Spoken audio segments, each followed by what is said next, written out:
And welcome back to the Cover 3 podcast here on CBS Sports. That's Tom Fornelli. That's Bud Elliott. That's Danny Kanell. I'm Chip Patterson coming to you live at youtube.com/Cover3 and everywhere you get your podcasts on demand. Thanks for hanging out. Smash that subscribe. Smash that like and come and join us in the chat, a.k.a. the Cover 3 tailgate, where we got a question here that only Danny Kanell can answer at the moment. Michael asks, any news about the crowd split? Has Indiana taken over the same way that the Hoosiers did in Pasadena and ATL? Danny Kanell, of course, will be a part of CBS Sports and CBS Sports HQ's coverage of tonight's national championship game live from Hard Rock Stadium. Be sure to keep it locked in for all of that. I know you've been milling about some of the official events as well. What do we think? What's the crowd split going to look like? So it's really hard to get a grasp for it because there is a lot of red. There was a lot of Indiana. When you go to like the hotels and the touristy spots like South Beach, you do see more Indiana gear. The thing that's hard to gauge is a lot of local fans, Miami Hurricane fans, aren't going to be hanging out at the hotels or the touristy spots. Bud's freaking me out. He's shooting live on a drone. Dude, yeah. It's like an SNL skit. I got a new laptop, and it's like actually like it's like it's gone that new one where it zooms in on you if you sit away. It definitely Indiana has traveled well. I do think it's going to be I'm going to say it's slightly favored Indiana, but I do think Miami fans will show up too. Like if I said best guess, I'd say 60-40 Indiana to Miami. But like I also know there's a lot of Miami fans who are tracking down tickets and trying to go. Mm-hmm. So we'll see. It might end up being, were you at LSU Clemson in New Orleans? Yeah. It was a lot of orange until like the day before day of the game. And then all of a sudden, all of Louisiana descended on New Orleans. Might be a similar situation where Indiana, because they got in there early, a lot more dominant, and then now we'll start to see the hometown team show up in droves. I'll say this: make their way out. I was at media days, Saturday media day on Saturday. More Miami fans were there, like fans to watch their players. But again, that was like early. It was early in the morning. It started at 9 a.m. Miami went first, and Indiana came in at 10 a.m. They had more fans just to watch But of course, that may be because they couldn't get tickets. So maybe they were more inclined to go watch the players. It's really hard to get an accurate bead on it, but it was fun getting talk to almost all the big names, both quarterbacks, coaches. It was pretty cool to talk to both of them. You're always leave impressed. They're all both programs, a lot of players, well-spoken, real likable. Want anybody. I will say this. Ruben Bain had a little bit of the Debo from Friday. Like a little scary, like he's kind of the bull. He's got a deeper voice. He looks rough. Like he looks like a guy you would not want to come across. He's probably the most intimidating dude from just a look standpoint. But all across the board, everybody was, super, super respectful, super nice. It was fun to get to talk to a lot of them. I mean, so I'm staying in one of the Indiana hotels, and like they are, they got here like Saturday, like after lunch, and then it was like I can't even get into the lobby to get to my room because they're like the line like to check out was just like into like the valet, which is wild. What any other? I had this thought about for later, but since we're in it, what are the other sort of on the scene takeaways? Like from media day, from talking to like other, you start to talk with some of these, media members who've been with these teams at every single turn, right? You start to have those kind of conversations. Do you think that the way that we have talked about these two teams and the way that we've talked about these games is being reflected right now with the people that are the closest to them as we get closer to kickoff? I think Indiana fans and coverage, supporting cast, Big Ten Network, I think they feel really good about Indiana. I think the people that you talk to from Miami feel that disrespect, feel that confidence, and it bothers them. I think you can hear that. I think Kirk Cignetti's aware of it too. You saw his comment yesterday where he's like, there's all these people getting emotional and warm and fuzzies. He's like, we got to throw that out the door. It's time for your milk and cookies some other night. We got to gain our edge back. So I think he's even aware of sort of the overarching aspect of this game is Indiana's this incredible team and they're just going to waltz in there and show up. But Miami's definitely well aware of that. You cannot go to war with milk and cookies, I believe was the quote. And that's another one that needs to be on a t-shirt with Sig's face on it, making one of the Sig faces. Also, this is the other thing that I got alerted to, right? So like you, I was like, well, that'd be natural. Like the seniors, they're hugging, they're just sort of getting more sentimental.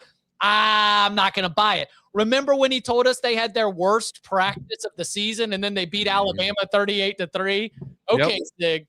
All right. I'm pretty sure that they'll do enough of a job being able to tap into the DNA that has allowed them to get this far to be able to get ready. All right. Any other sort of final general thoughts? And then at the end of the show, we'll just sort of rip through prop bets, predictions, all those things. Any other narrative conversations before we start to talk about Darian Mensah and some of the late transfer portal headlines? That was a popular topic as well, but not around the coaches, not around Mario Cristobal. No one asked him about it, but that was very popular topic from everybody friendly else. Media, friendly media not to be able to grill him on that one. All right. We just mentioned it. The transfer portal closed at the end of last week with a big-time firework coming out of Durham, North Carolina, and in the ACC. So let's discuss it, the wider-ranging impacts, and more. Let's jump into the portal.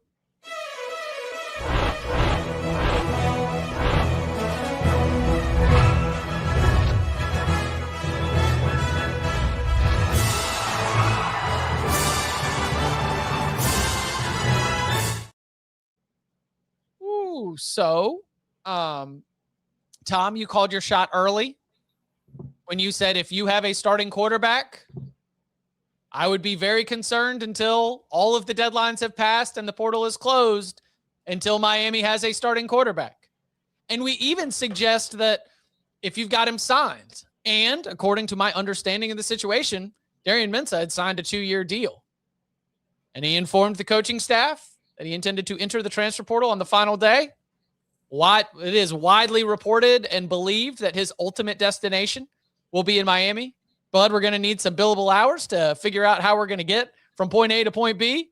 But Tom, do you celebrate your never wrong just early on this one? Or how do you feel? Okay. How do you feel about the news as the way it's played out for the Duke Blue Devils and potentially the Miami Hurricanes?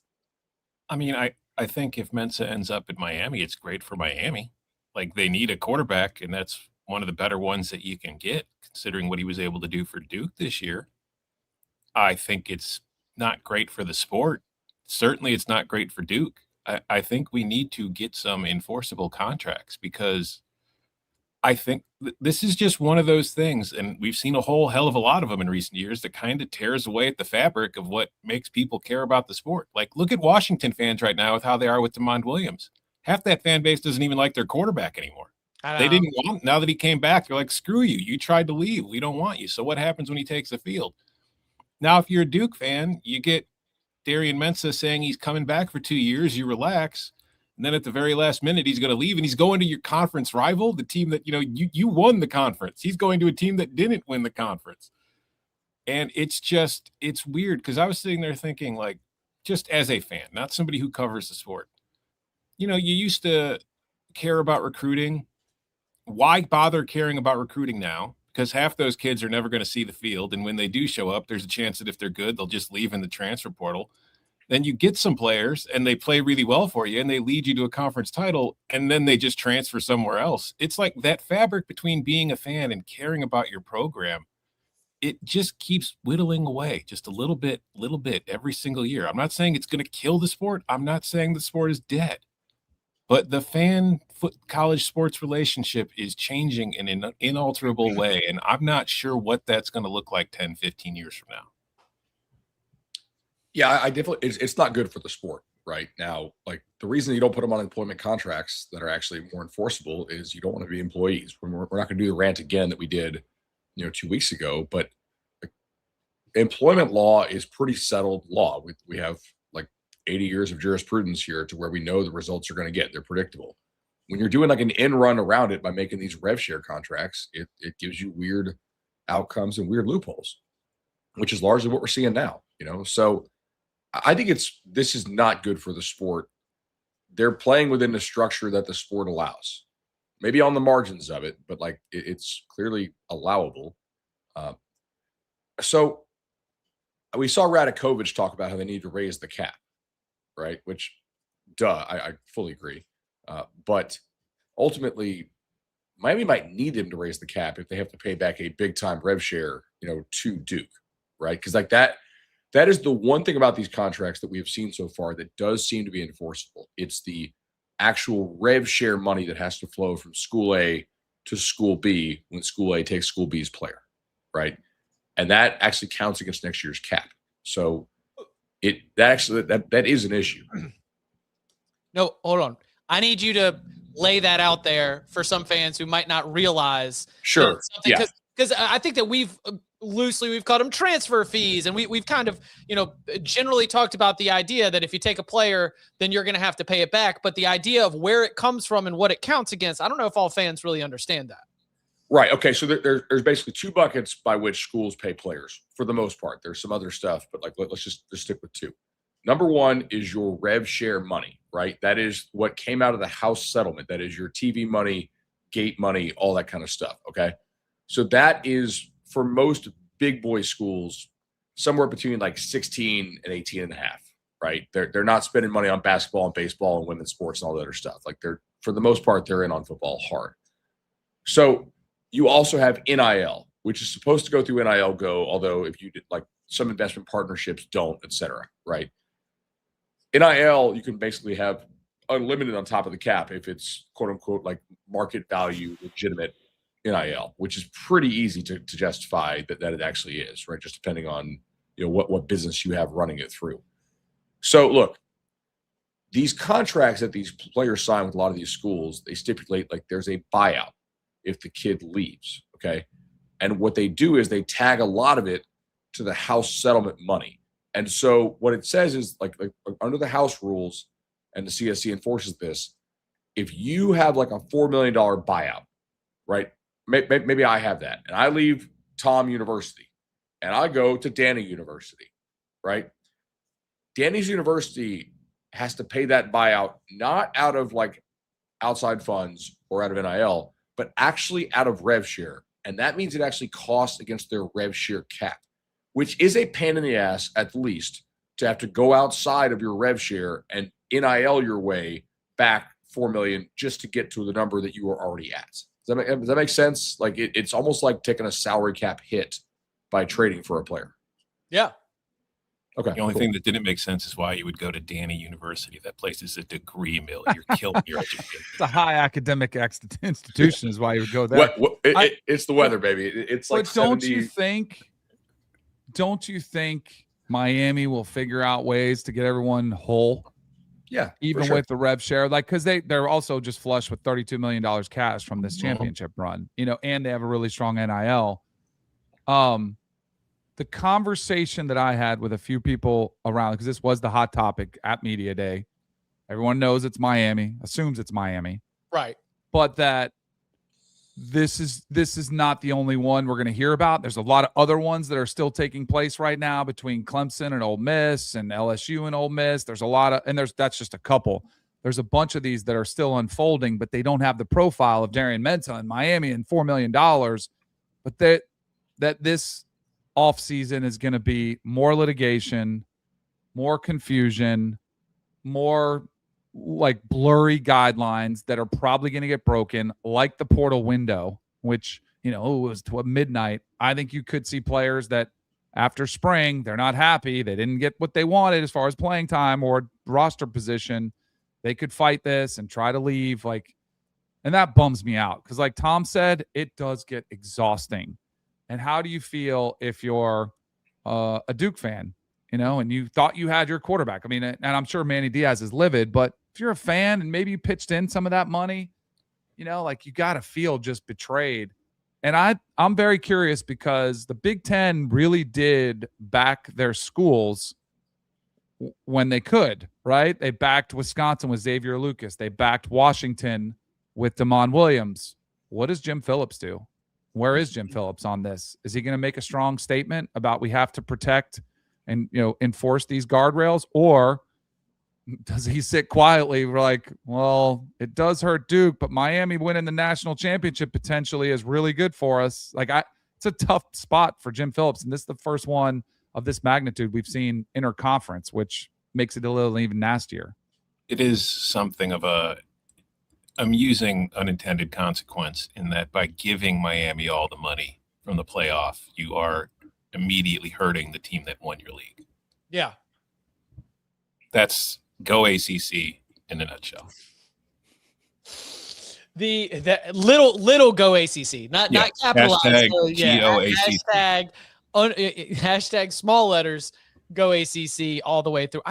Here's the right off the top of my head, and I mean I'm sure that if you run into Jim at the stadium today, Danny, he's going to talk about what a big fan he is of the Cover 3 podcast. He's a huge fan, so he'll probably listen to this a little later. He's pretty busy today. I think that the problem is that your initial instinct is like, well, Miami not falling off the map in 26 is really good for the league. Right? Yep. Right. Yeah. Like you can't ride this run with Miami and be able to hold them up as the new face of the ACC and then have them go 7-5 next year with a awesome with a all Malachi Tony bubble screen, tunnel screen, wildcat package, like that. This at least allows for Miami to stay in that top 10, top 15 kind of range, even with the massive turnover that they're going to hit off this national championship team. I mean, what does Duke do now? If this does go down and they do have $4 million to spend, they're probably shopping, right? My prediction is Parker Navarro is going to end up at Duke. Because I do wonder if he entered the portal late because Duke understood what was coming and they were like, hey. And I do think that, I like Parker Navarro. If you follow the MAC, he was a very good player for Ohio. So I do think that he's not Darian Mensah. But as far as getting somebody late, I do think it's a pretty good choice just for a bridge kind of QB until 2027. Parker was a late entry, and he probably jumps. I haven't pulled up the rankings as 24/7 Sports has him, but I would have to imagine that he's got to be one of the best options in terms of the uncommitted players, right? I mean, who else is still out there? Austin Novosad? No, I thought Novosad had a I thought I read something over the weekend. He had a place he was going. He is? Okay. I thought it was a G5. I could be wrong. I mean, there's a lot of information every single flying day around left and right. Yeah. So do you think that there has been less outrage for Darian Mensah than there was for DeMond Williams? I saw that mentioned. Yeah. I mean, it's a smaller program. Yeah. You do? I don't know. Well, I think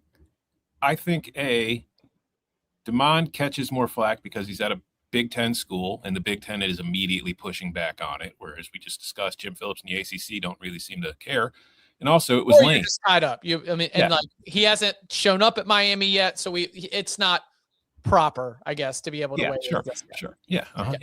But it's also because it was Lane Kiffin doing it. I think really kind of enhances the talk and narrative around it. Whereas this is, Miami, and it's not the same thing. It's also kind of overshadowed by the national title game. Oh, there's a game? No, it is a little bit. I think that DeMond Williams had a little bit more of a window. There was a little bit, a little more free time. This one coming out Friday before the Natty. It was while Lane was sitting courtside with Sam Levitt, and they're both checking their phones, and you're like, hello. Okay. Yeah. Very interesting. Any other transfer portal late headlines that we missed here? I don't think so. We'll wait for the Mensah stuff to be able to get finalized. Yes, Bud. Do you think that the teams are largely happy with the one window? And do you think that it will impact how good their evaluations are? I think it'll lead to more misses. I also think, it'll lead to more situations like we're talking about right now.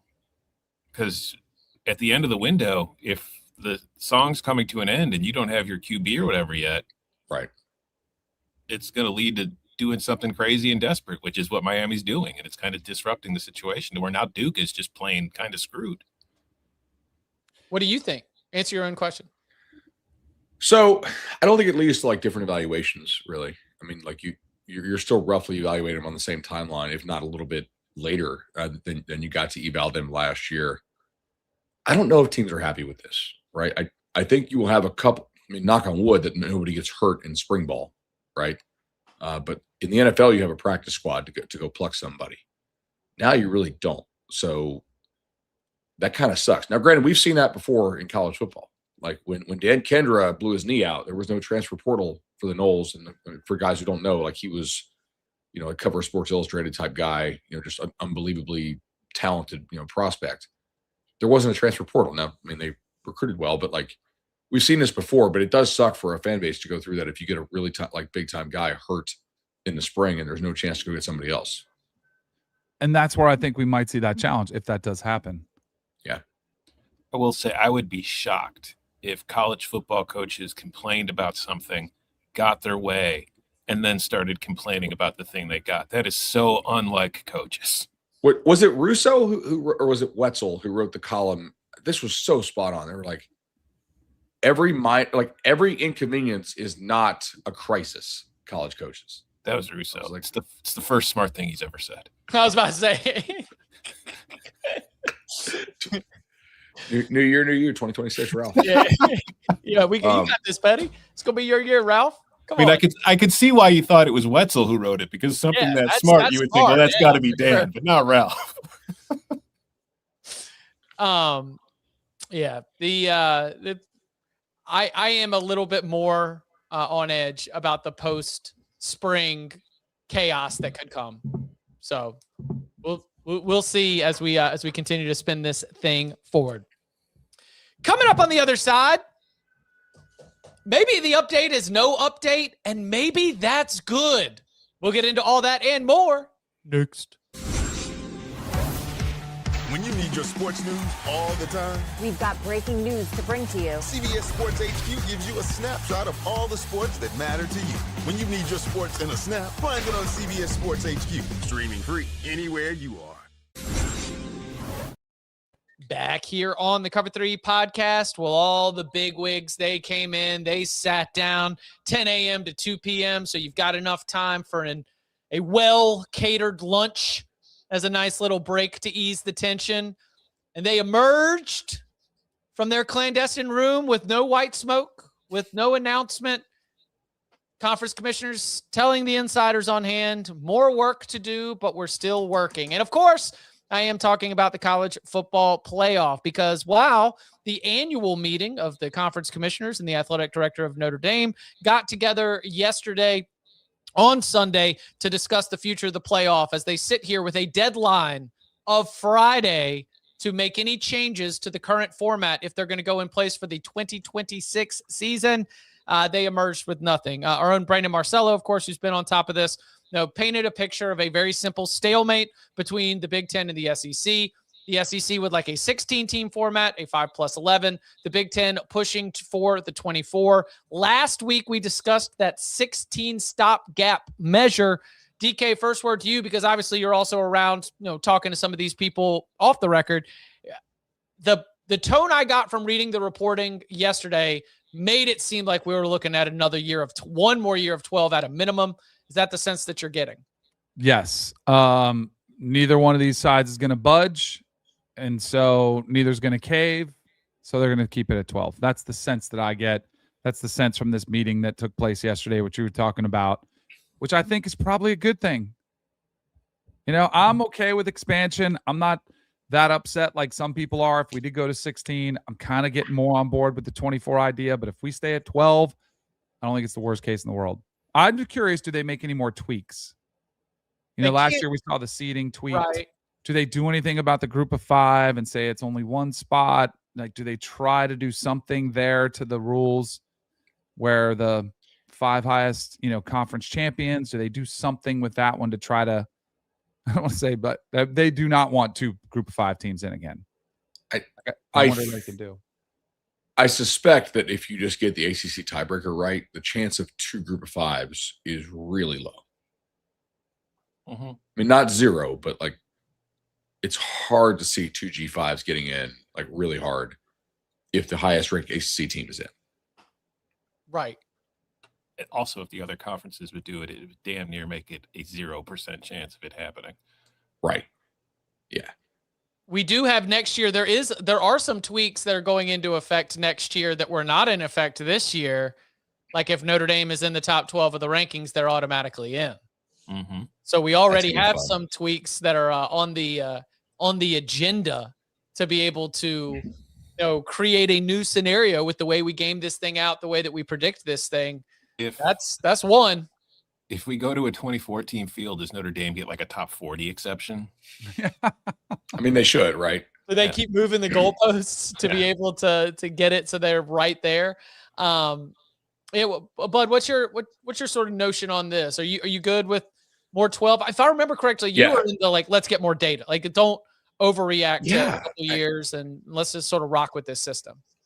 I think overall, like, this has been a net positive for the sport, this 12-teamer. Not perfect, but I think it's been a positive overall. I think it's a lot better than the 4. Like, we're talking about more teams as a collective sports fandom on the show.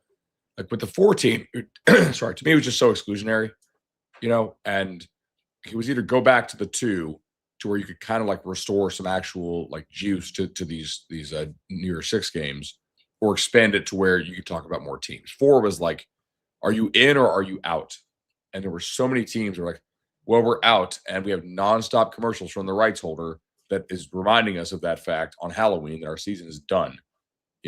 Like that kind of sucks. So I like 12. I think I would have liked 8 better, but like neither here nor there, I guess. I would like to see like more 12. Just give us a couple more years of this. It's a pretty good system. And then we can figure out, like, do we actually need 16? I think 24 is kind of nuts. I don't hate 16 if it's no buys. Because like, if you need to keep conference championship weekend. Now, if you're going to kill conference championship weekend, that's fine. 24. Too. Right. Yeah. 16 Which is with where buys I don't like. I think the Big Ten needs to call it something different. I know it's 24 teams, but if they said 16 with a play-in round, which essentially is what it is, it's way more palpable. But just the number 24 is a shock to the system, and I get it. Like, you don't want, but I do think if you pitched it differently and did a better PR job of selling it as a 16 team with a really fine-tuned 16, then I think it would be better. And I would be trying to promote the model that gets rid of the committee. And say because I do think the committee is the one thing that bothers me the most in any of these, that it creates a lot of narratives. It gives incentives for TV networks to push their teams and the biggest voices to make the cases. If we knew who was getting in, it would really diminish that. And I think that'd be a good thing. I think a lot of fans look at it and, well, ESPN owns it. They're going to, and the SEC, gets always favorable treatment. I would push for something that got rid of the committee. But in the 24 model, the committee still exists. They just have to seed them. Right. And like your complaints are going to be the number 23 team or the number 24 team, where it'll be much harder for the college football public at large to be able to muster up a lot of sympathy if you are the first team out of a 24 team college football playoff. But you would still have, it would be different kind of controversy. It wouldn't drive, to me, there's not a lot of emotion of us coming out on Tuesday night and being like, oh man, are you kidding me? At 9? Oh, they're going to screw them if they put them at 9. Yeah, they got to get up to the 7. Like those kinds of aspects to it. Like in my experience of college basketball bracketology, no fan is sitting there being like, oh man, we're so dead if we're a 7 as opposed to a 6, right? I mean, it's the teams that are going to be on the fringe right there. So I don't know if the committee will have plenty of hate and controversy for about 3 days in that 2014 model. But I think the field is so big, you've kind of stripped them of some responsibility in terms of defining who gets an invitation to the tournament. I agree with that. Yeah. I mean, the 18th ranked team is not a particularly sympathetic class. No. I feel like just maybe leaning really hard into supporting the 24 team idea as like retribution for everybody calling me an idiot for never wanting to expand to 12 to begin with. Just be like, all right, everybody thinks 24 is stupid, so screw you. 24 is the best idea. This is what you wanted. This is what you asked for. That's Heel turn, Tom. Yeah. Just I you know what, 64. I think we need to have I just feel real bad for all those 6-6 teams that don't really get a shot to prove how good they really are. The if you wanted to make people feel some kind of way about it, Tom, then what you have to do is you have to evoke the like a purist type attitude, and because 24 is the FCS playoffs, right?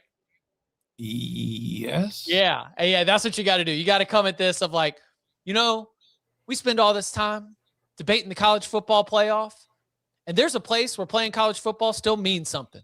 Where both the college and the football still means something, okay? And that's at the football championship subdivision, okay? Because they are champions at being able to organize a playoff. And they've been doing it for years. And they create a system which everybody adores. And the teams that go on those playoff runs, they fundraise, they increase their enrollment. It changes the trajectory of these programs. Why are we wringing our hands when we have the perfect format right there? And then you all of a sudden kind of lean into that. I think that's the way that you could do the full heel turn on the 24 teamer. You don't get Taco Dollar without a 24 team playoff format. Where would we be without Taco Dollar? That's right. Any DK, any like other man's name is a value menu. Any other notions about the future of the playoff that you've either picked up or been mulling on over the weekend? No, I just really think they're not going to budge. I do think we're gonna get expansion. And Tom even has admitted that. I think it's coming. It's just a matter of when. But who knows? We're so reactionary. If you saw it next year and maybe there weren't as many good teams as there were this year, they'd be like, man, do we really need 16? But I eventually think we're going to get it. And then all of a sudden, there ain't no way they're going back. This is a toothpaste tube situation, Right. So I think it's good. Like, it did value the regular season. It did. The other thing I was thinking about the Notre Dame situation, I do not think Notre Dame would get the favorable treatment. When they were 0-2, they were ranked in the top 25. I think people being aware of that, I do think they'll leave some drama. They're not just going to – now, if Notre Dame's undefeated, but their schedule is not as tough as it was last year. I think they have to be one loss. And, even then, I think it might be on the borderline. And I do think they'll create some drama with that. That's just like all the independents in college football back in the 90s. Right. You had to go through – you maybe got one loss and then maybe got a shot if you were able to get the right opponent in your bowl game at the end of the season and get the right results elsewhere.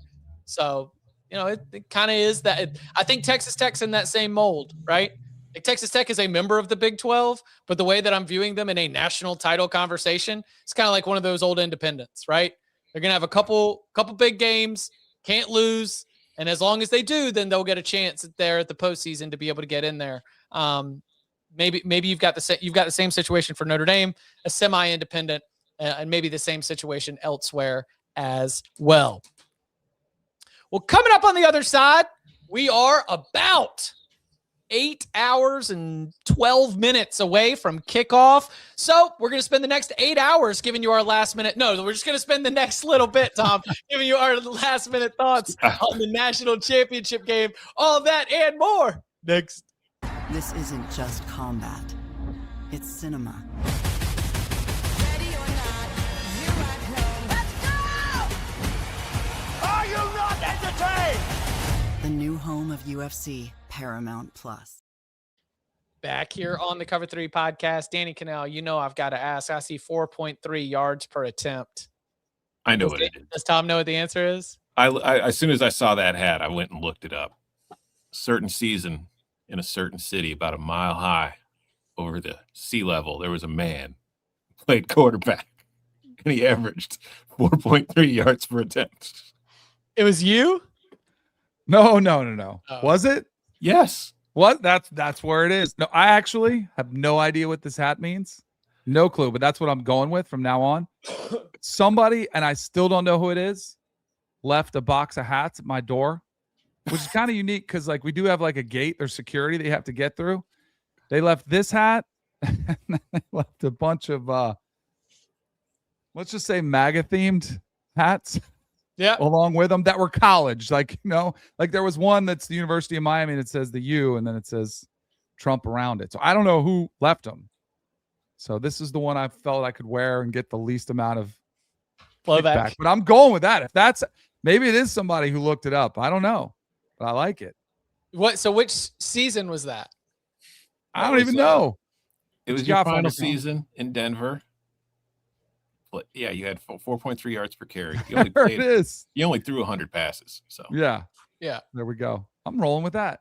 Yeah, it's I thought you were bragging. No, honestly, I just thought it's kind of cool. It's a football related hat. I have no idea what it means. I don't know whose yards per attempt it is, but I'm rolling with Tom's theory. And maybe somebody, I still don't know. Maybe it's a fan of the Cover 3 who listens, who somehow got it in our neighborhood. But I'll let you guys know as soon as I find out. Did we talk about Danny's hole in one yet? Oh, let's go. You got the ball right there. Already had a little plaque made up. Let's Number go. 2, second hole in one, 8th hole, 132 yards, pitching wedge, January 9th. Playing out there on a Friday. Lay it out as it lands and rolls in. How'd you play it? How did it funnel its way to the cup? So we have a group that plays on Fridays at our club. And in the group text, there was a thing earlier before we all teed off, because there's all these different bets. People chip in $100 and you play for low ball and all that stuff. So somebody put in there $250 for a hole in one. And like, you never get hole in one. So nobody's ever hit it before. And so as I'm walking up to the tee on this hole, I said, why is it only 250? It should be 500.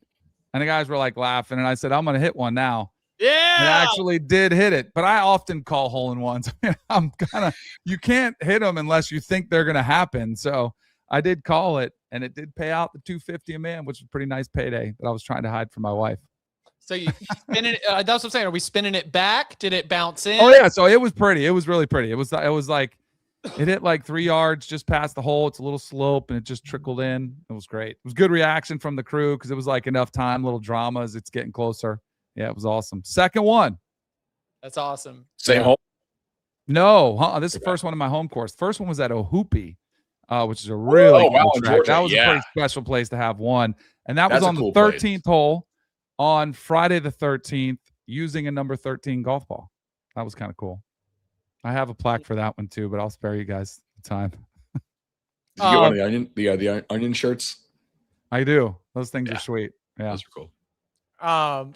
Any as we continue to count down, any of the other sort of like prop bets, exotics, different ways that we've been looking at this. We fired off some best bets on Thursday. Any other sort of general ways to approach that or hunches as we've thought about this matchup? You're all sealed? All the work's done. Tom said, what do they need to show you? I've shipped it. I've packaged it. This is it. I mean, if we look at the like the market moves, we're sitting 7.5 juice Miami. Yeah. So I don't think this goes to 7, but like maybe it could, I guess. Under took a little additional money, but not much. Like I don't think we're going to 46.5 unless something weird happens with turf conditions or something. So it is a little. It did rain here yesterday. Yeah, it rained. Now it's cold. Like it is cool out, and there's supposed to be. I saw one said 15 to 20 mile an hour winds. That's kind of. I mean, for a night game, I'd say it's a little more than usual. But I do wonder if that's they're thinking that favors Miami a little bit. If that could impact the throw game for Indiana. We had like summer weather yesterday. Danny. 0. It might be like 55 degrees at kickoff. It's freezing. You should see I got all 3 layers. I got sweater underneath. Might bring so a for scarf. Danny and I, like 0 means something different. It's 0 state tax, which is why everybody from Palm State moves down to Palm State. Like the weather has been weird down here. Like for real. Yesterday I was out at the battle tournament all day. Yeah, and like seeing. We saw Jeremiah down there, which he was supporting Express. So like I got cooked sunburn wise for a little bit, and then it rained hard, like for like 15 minutes, just like a total downpour, which is very Florida, but not like Florida winter. It's more like a Florida summer type thing.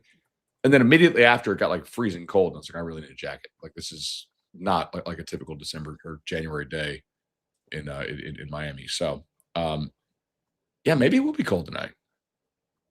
It won't be cold. I think it'll be perfect. Players will be happy, but like Florida will be cold for us. They'll be sweaters. That's it. And They don't need paprika in their socks.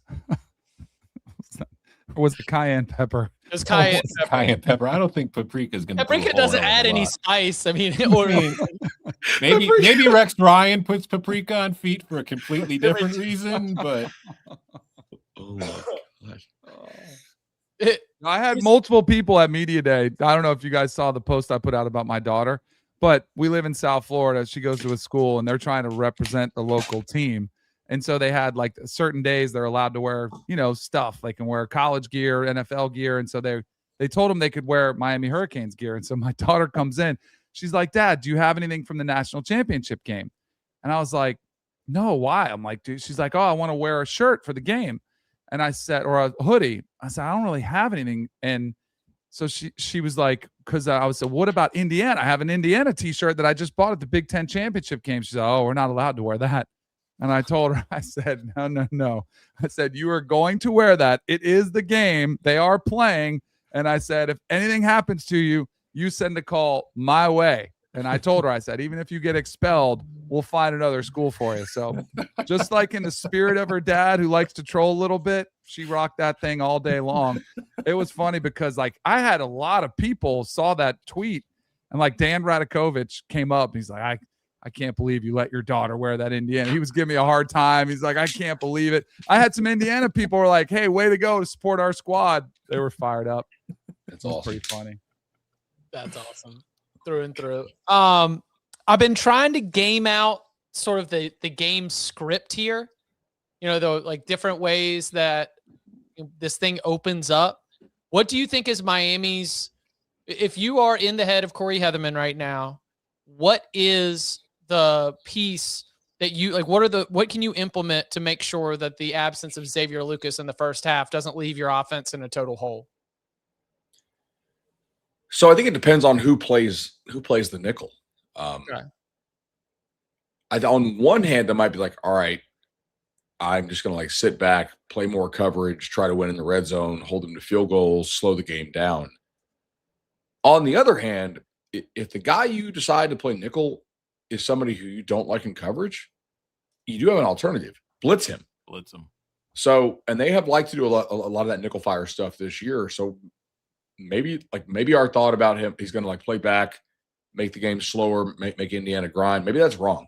Like maybe they come after him early and try to light him up, especially with Indiana likely focused on getting Bain and Messidor and those guys blocked. I would expect almost Indiana to come out firing in response too. Like I think they're going to test the secondary issues and depth and injuries, all of it. So I think that's something to keep an eye on. As somebody who picked Miami, that's one thing that makes me a little bit nervous. That first quarter, first 15, they're really good at scripting. They're really good play callers. Also, there was an interesting angle in this game from the familiarity with the staff. Corey Heatherman was on the same staff. Like a lot has been made of him and Brian Haynes. They're best friends. But Mike Shanahan and him went against each other in practice a lot of times. Cignetti saw Heatherman a lot in practice. Who kind of remembers the weaknesses, the weak spots, like things that you do, tendencies, all of that. I think it's an interesting chess match. I don't know how you'll see that unfold, but I do think it's interesting, like to watch that piece of the game kind of unfold. I tend to lean towards aggression. And I do think that, like what Bud's touching on, if I'm Miami, I feel like I need to force a turnover or two. Because I don't think you beat Indiana unless they give you the ball. And that's the thing, because Indiana has been the best team at turnovers all year as far as taking care of the football. And they haven't had a game this season where they finished with a negative turnover differential. It's like, I think you need to force Fernando Mendoza. You need to get on him. And yes, you have a great pass rush. And we've discussed how their tackles have struggled at times in the first two games of this playoff. But I think I want to bring the additional pressure so that way when he does step up in the pocket and try to escape, there might be somebody there. And then maybe he panics and goes full CJ Stroud. Who knows? So I was looking this up on Huddle. That is Mendoza's placement. right? Mhm. Now look, here's Beck. Mm-hmm. Yeah, like if you're listening at home, that's not really like what we need. But ultimately here, like,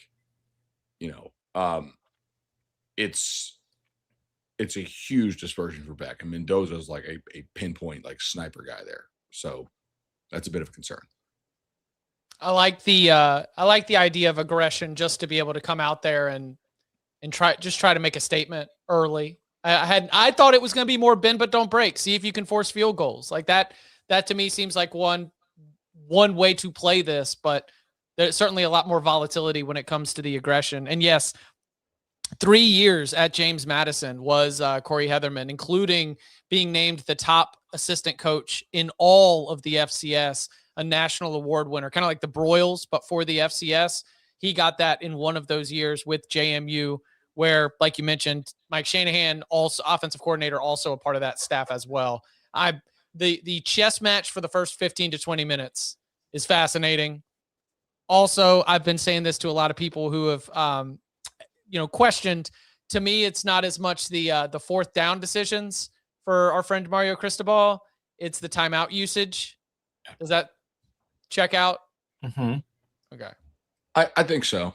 Yeah. The fourth down calls I've not complained about a lot. I mean, that we are 2 years separated from the Georgia Tech game.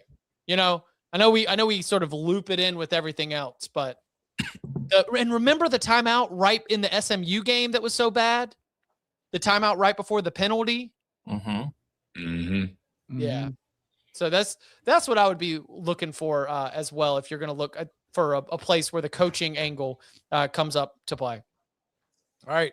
Final word before we go live. Next time you'll hear from us, it will be, well, not totally. I mean, we're going to be on CBS Sports HQ all day, but here at youtube.com/cover3, we will go live at the conclusion of tonight's national championship game.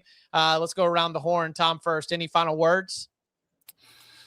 No, just happy that the game is finally here after seemingly a month off is what it's felt like. So happy to watch it. Hope it's good. Don't know that it will be. I hope Tom is so wrong. I hope he's wrong because, one, I want to throw it in his face.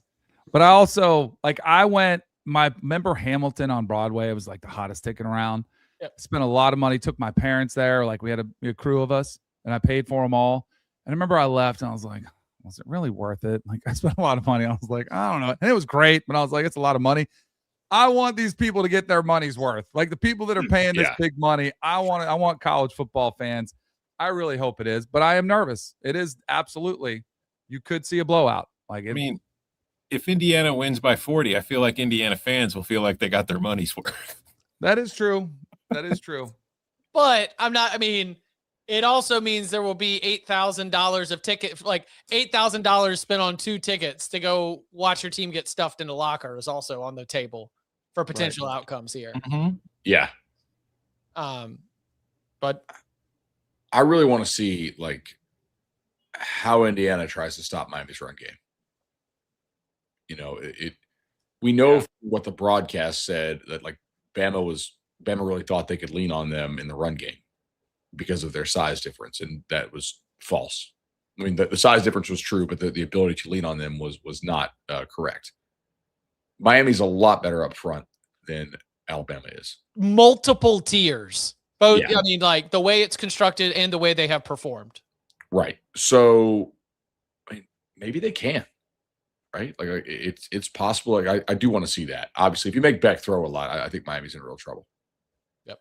But also I want to see like Mendoza has played about as well in this playoff as Burrow did in his run. Mm-hmm. And none of this stuff matters a lick if he just keeps throwing it like that. Because they're going to score high 20s, low 30s. If he has got to just have some regression back to merely awesome, We'll see. It will be a lot of fun. Again, we'll be live here at youtube.com/cover3 at the conclusion of the game. So come and hang out. You can follow him on Twitter at Tom Fornelli. You can follow him at Bud Elliott 3. You can follow him at Danny Kanell. You can follow me at Chip _Patterson. Gentlemen, thank you very much. Thank you. See ya.